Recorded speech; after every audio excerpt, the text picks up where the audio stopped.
ஓம் சாய்ராம். சாய் பாபாவின் குரல். அன்பு குழந்தையே, வாழ்க்கையில் போராடும் குணத்தையும் பெற்று தீர்க்கமாக வாழ நினைக்கும் என் செல்வமே, மன உறுதி இருப்பவர்களிடம்தான் அதற்கான சோதனை மேற்கொள்ளப்படுகிறது.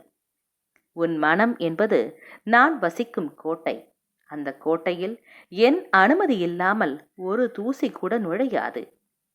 என்னை காண வந்த என் பிள்ளையான உனக்கு நிறைய விஷயங்களை புரிய வைத்தேன். என் ஆரத்தியையும் கண்டாய்.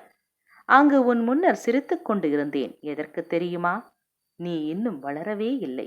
உன் மனதளவில் சிறு பிள்ளையாகவே இருக்கிறாய். உனக்கு பக்குவத்தை புகட்ட எனது சீற்றத்தையும் காண்பிக்க வேண்டியதாய் உள்ளதே. உன் மனதில் என்னை காண வருவதற்கு முன் பல எண்ணங்கள் குதர்க்கமாக எழும். அது ஏன் என்ற கேள்விக்கு விடை கூறுகிறேன், கேள்.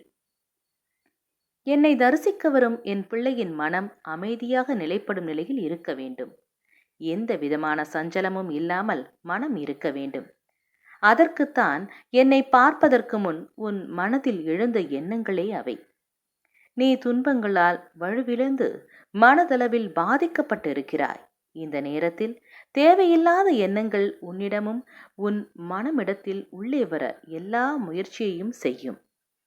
வாழ்க்கையில் மேடுகள் இல்லாத இடம் கிடையாது.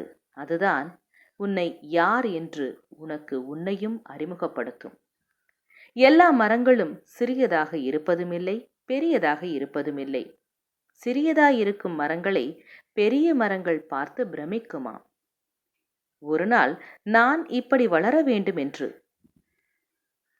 அதுவும் வளருமாம் பெரியதாக. அதே போலவே சிறியதாயிருக்கும் மரங்கள் அதே எண்ணத்துடன் தான் இருக்கும். நம்மால் முடிந்த அளவுக்கு அதன் வளர்ச்சிக்கு ஒரு துணையாய் அதற்கு நிழல் கொடுப்போம் என்று நினைத்து அவ்வாறு செய்யும். அதே போலவே அந்த மரம் வளர்ந்து மற்ற மரங்களுக்கு தான் பெற்ற உதவிகளை செய்யும். அவ்வாறு ஒன்றுக்கு ஒன்று உதவி செய்து நாளடைவில் அது ஒரு பசுமையான மரங்களும் பூக்களும் நிறைந்த நந்தவனமாக மாறும்.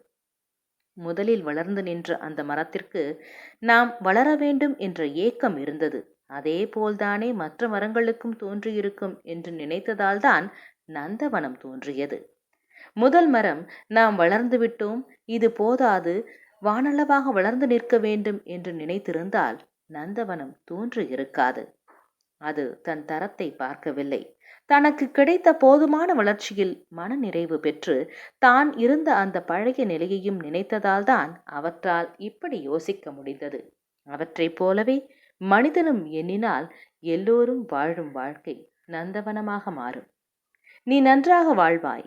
உனக்கு வாழ்க்கைக்கு தேவையான எல்லா நிகழ்வுக்கான மாறுதல்களையும் நான் கொண்டு வருவேன்.